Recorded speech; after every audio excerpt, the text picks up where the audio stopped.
Bulletin में आपको खुशामदीद कहते हैं। सबसे पहले बात करेंगे मियां नवाज शरीफ की सेहत के हवाले से। बोर्ड पर बोर्ड तश्कील दिया जा रहा है और रिपोर्ट पर रिपोर्ट आ रही है। अगर नहीं हो रहा तो मियां नवाज शरीफ का इलाज नहीं हो रहा। पंजाब हुकूमत ने ताखीरी हरबा अपनाते हुए एक बार फिर स्पेशल मेडिकल बोर्ड तश्कील दे दिया है।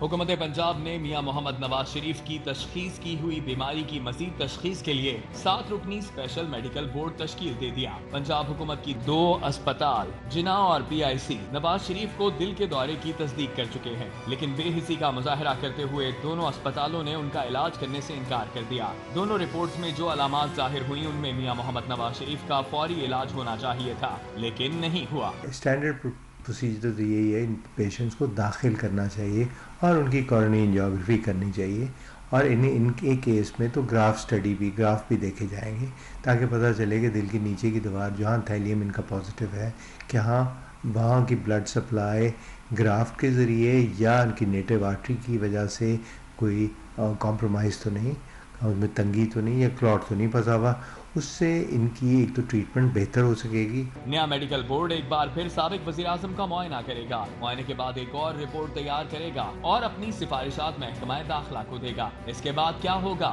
शायद पंजाब हुकूमत को भी नहीं मालूम। पहले ही 2 मेडिकल बोर्ड्स की रिपोर्ट्स में दिल के दौरे की तस्दीक होने के बावजूद इलाज शुरू ना हुआ, जो मसीहाओं की मसीहाई पर एक बहुत बड़ा सवाल खड़ा कर रहा है। और अहम खबर जो कि एक सवाल भी है, पंजाब हुकूमत का नया मेडिकल बोर्ड बनाने का खत है या नैब के सजा याफ्ता कैदी की तशहीरी मुहिम। Punjab additional chief secretary home के मेडिकल बोर्ड के खत में एक ही जुमले में साबिक वज़ीर आज़म को 2 बार नैब का सजा याफ्ता कैदी लिखने का क्या मकसद? हुकूमत की खुशनुदी का हुसूल या दिल की भड़ास निकालने की कोशिश सोशल मीडिया पर तनकीद का निशाना बन गई है। पंजाब हुकूमत ने नया मेडिकल बोर्ड बनाने का खत लिखा है। नैब के सजा याफ्ता कैदी की तशहीरी मुहिम है या ये एक मरासला है कि Punjab additional chief secretary home के मेडिकल बोर्ड के खत में एक ही जुमले में साबिक वज़ीर आज़म को 2 बार नैब का सजा याफ्ता कैदी लिखने का क्या मकसद है? हुकूमत की खुशनुदी का हुसूल या दिल की भड़ास निकालने की कोशिश है? सोशल मीडिया पर ये सवाल किए जा रहे हैं।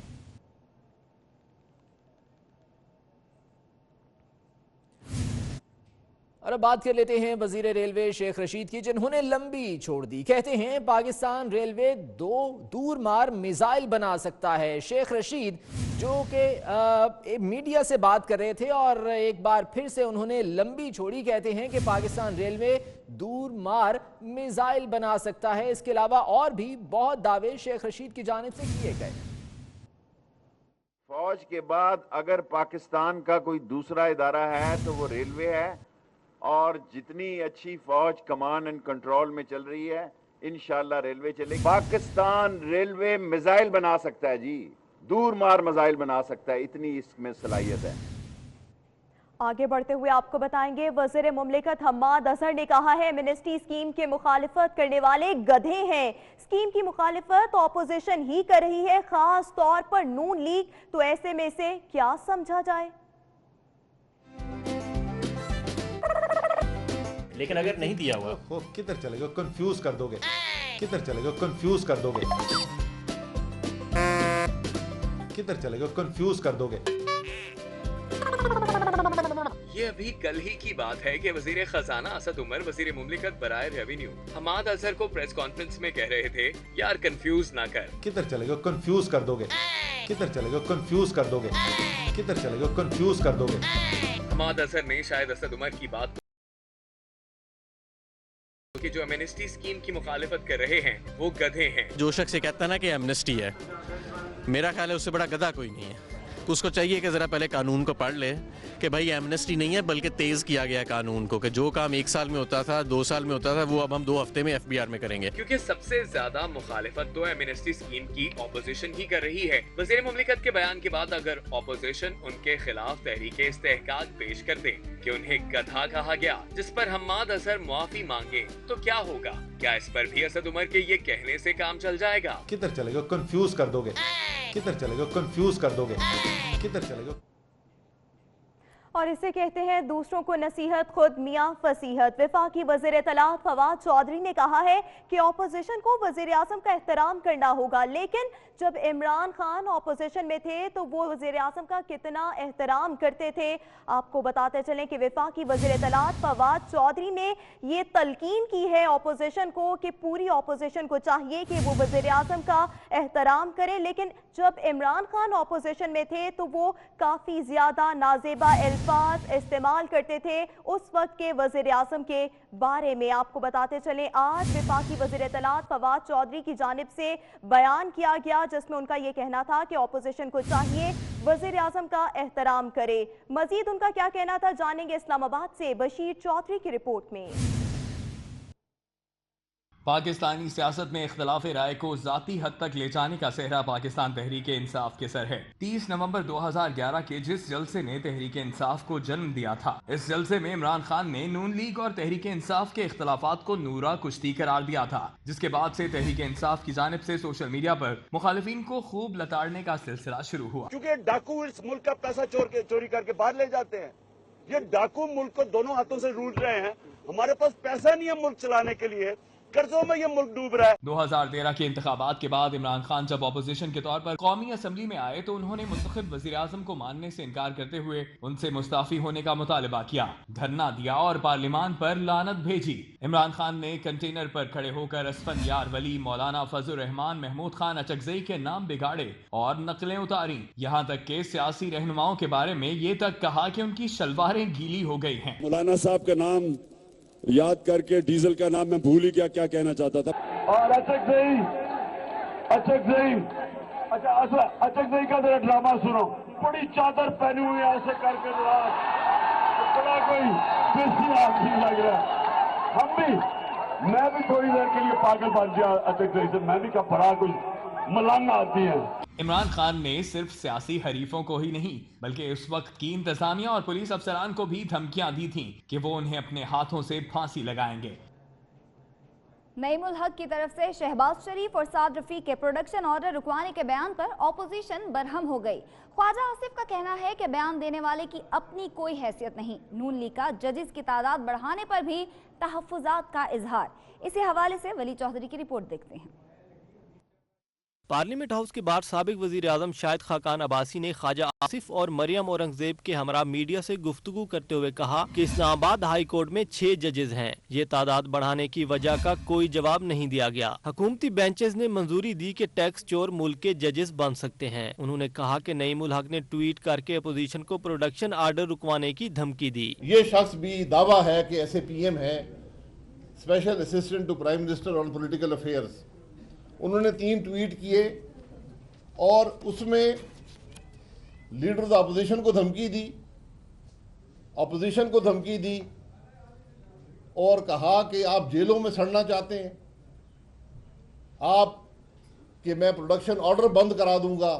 خواجہ آصف نے نظام کی حمایت کی یقین دہانی کرواتے ہوئے کہا کہ پارلیمنٹ کو مذاق بنانا نہیں چاہتے، ٹویٹ پر دھمکیاں دینے والوں کے لیے جواب تیار ہیں۔ انہوں نے کہا کہ تلاشی گمشدہ کا اشتہار دینے والے تھے، اچانک وزیر اعظم ایوان میں آ گئے۔ افراد جو ہیں وہ ڈسپینسیبل ہوتے ہیں لیکن ادارے اور سسٹم انڈسپینسیبل ہیں، تو اگر یہ ماحول انہوں نے پارلیمنٹ میں رکھنا ہے تو ہم بھی تیار ہیں اس کے لیے۔ لیگی رہنماؤں کا کہنا تھا کہ مریم نواز کسی عہدے پر نہیں تھیں۔ جے آئی ٹی اور ریفرنس بنے جیل کاٹی ہر فرد کے لیے قانون یکساں ہے، کچھ دیر کے لیے ڈنڈی ماری جا سکتی ہے مگر زیادہ دیر نہیں چلے گا۔ ولی چودھری 24 نیوز اسلام آباد۔ بریک کے بعد بات کریں گے لیجنڈ اداکارہ روحی بانو کی۔ اپنی بے ساختہ اور فطری اداکاری سے 2 نسلوں کو متاثر کرنے والی روحی بانو چل بسیں۔ ان کا انتقال ترکی کے شہر استنبول میں ہوا جہاں وہ زیر علاج تھیں اور گزشتہ 10 روز سے وینٹیلیٹر پر تھیں۔ یہ رپورٹ دیکھیے۔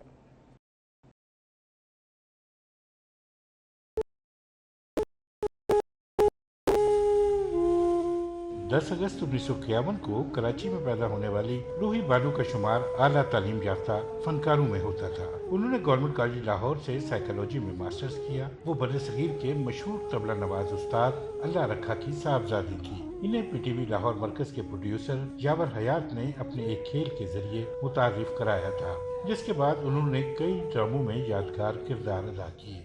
تھارا دماغ خراب ہو گیا کیا؟ مارا گھر کا جگی کا جگی، रेशमा, तू तो मुझे कोई बेगम साहबा लगती है। तुझे तो बंगले में रहना चाहिए, बंगले में। है? ये दिद्दे फाड़ फाड़ क्या रखे है? तमन्ना न जाने। अरे दिद्दे निकाल के हथेली पे रख दूंगी, बदमाश के मेरी बात सुन रेशमा। इनके मशहूर ड्रामों में तवील दुरानिया का खेल, कांच का पुल, किला कहानी, जद गुलाब, हैरत गदा और किरण कहानी शामिल है। इनकी जिंदगी का आखिरी ड्रामा एक और औरत था। इन्हें सदारती तमगाए बराए हुस्ने कारकर्दगी से भी नवाजा गया। अब तुम्हारे मुंह से ये बातें मुझे बहुत बुरी लगती हैं। चौंका देना तो सबको आता है अज़रा, लेकिन औरत को अपनी शोभदागरी पर इतना फख्र नहीं करना चाहिए। रूही बानो गुर्दों के मर्ज और नफ्सियाती अमराज का भी शिकार थी, जिसकी बड़ी वजह इनकी अज़दवाजी जिंदगी की बेसुकूनी और अकलूते बेटे का घर में डकैती के दौरान मज़ाहमत पर कत्ल था। शुक्र है खुदा ने तेरी आंखें ले ली, वरना मैं तुझसे कैसे नजर मिलाती। रूही बानो की बहन ने बताया कि इन्हें 3 दिसंबर को इस्तांबुल के अस्पताल में दाखिल कराया गया था, जहां वो गुज़श्ता 10 रोज से वेंटिलेटर पर थी। मारूफ अदाकारा रूही बानो ने जिंदगी के आखिरी लम्हात परेशानी की हालत में गुजारे। उनके करीबी साथी और फनकारा अस्मा बीबी कहती हैं कि मुश्किल वक्त में रूही बानो बिल्कुल अकेली पड़ गई थीं। इस वक्त हमारे नुमाइंदे अली रज़ा अस्मा बीबी के हमरा मौजूद हैं, उनसे मज़ीद जानते हैं। जी अली रज़ा। मेरा उनके साथ ना मैंने उनके साथ कभी काम किया था, क्योंकि जिस दौर में वो काम करती थी मैं काम नहीं करती, मैं छोटी थी। मुझसे बड़े एक्टर्स उनके साथ काम कर चुके हैं और वो बीमार थी, ज़हनी तौर पे बीमार थी, फिज़िकली उनको कुछ नहीं था। तो मैंने उनके साथ जो वक्त गुजारा, मैं उनको बिल्कुल बच्चों की तरह ट्रीट करती थी और मुझे वो कहती तुम मेरी माँ हो, और मैं उनको कहता आप मेरी बेटी हैं। मैं घर ले जाती थी, नहलाती थी, खिलाती थी, हम इकट्ठे घूमने जाते थे, मैं उनको थिएटर ले जाती थी, मैं उनको उस एनवायरनमेंट में ले जाती थी कि उनका दिल बहला रहेगा। फिर मेरी शूट होती थी लाहौर में, तब मैं बहुत कम काम करती थी, तो उनको शूट पे भी साथ ले जाती थी।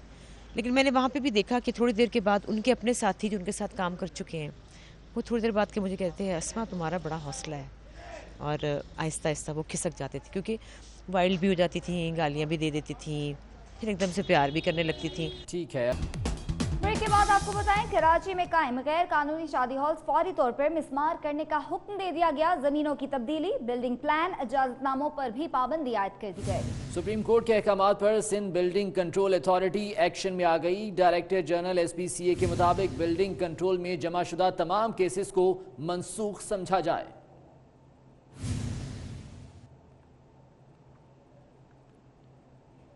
और दूसरी जानिब आपको बताएंगे, वजीर बल्दियात सिंध सईद गनी का कहना है कि आम लोगों का ख्याल रखना चाहिए, ऐसा काम नहीं करेंगे जिससे इंसानी अलमिया पैदा हो सके। कहते हैं वजारत छोड़ सकता हूं, लोगों का घर नहीं तोड़ सकता। सूबाई वजीर बल्दियात का मजीद क्या कहना था, आपको दिखाते हैं।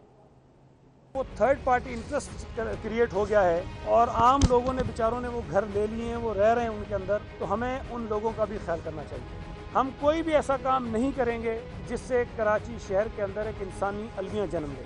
कराची शहर में जो रिहायशी इलाके हैं जहाँ लोग रहते हैं, उनको तोड़ना हमारे लिए मुमकिन नहीं है। अगर मुझे बतौर वज़ीर बल्दियात ये कहा जाए कि उन रिहायशी इमारतों को तोड़ो, तो मैं अपना ओहदा छोड़ने को तरजीह दूँगा, मैं वो इमारत तोड़ने के लिए नहीं जाऊँगा।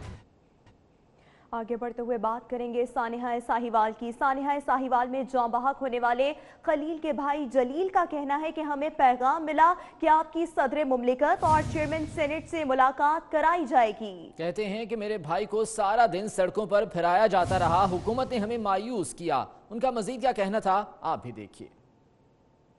ये देखे कि सेनेट ने कॉल की, हमें रात को DSP साहब और SSO साहब पूरी रात 3 बजे तक बयानात लिखवाते रहे कि हमने जाना है और बयान लिखवा दे ताकि उधर टाइम ज़ाया ना हो। में भाई हमने 3 बजे तक रात को बयानात लिखवाते रहे हैं और सुबह 5 बजे वो हमें इस्लामाबाद ले गए।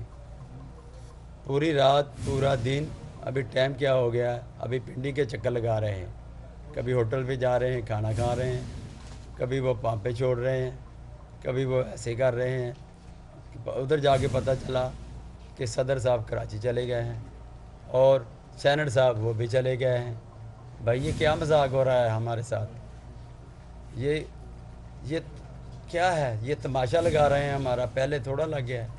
ابھی ہمیں ذلیل کیا جا رہا ہے, سڑکوں پہ رسوائی کیا جا رہا ہے. پہلے ہمارا اتنا دکھ بڑا ہے, یہ دکھ اور ہمیں دے رہے ہیں. مزید خبروں میں آپ کو بتائیں گے اے پی این ایس نے پاکستان میڈیا ریگولیٹری اتھارٹی کے قیام کے فیصلے تشویش کا اظہار کر دیا. اے پی این ایس کے صدر حمید ہارون اور سیکرٹری جنرل سرمد علی کا کہنا ہے موجودہ آئینی میڈیا اداروں کی جگہ ریگولیٹری کے قیام کے فیصلے کی مذمت کرتے ہیں.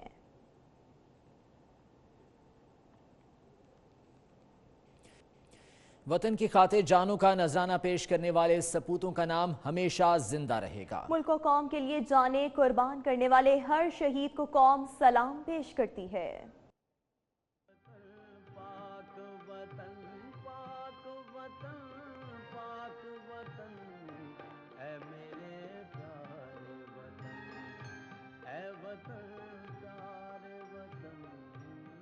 جنگ کے علاقے بستی کشمیر والی کے رہائشی نائک صوبیدار فتح محمد منہاس شہید کی 11ویں برسی منائی گئی. وہ زلزلہ آپریشن میں ساتھیوں کی حفاظت کرتے ہوئے شہید ہوئے.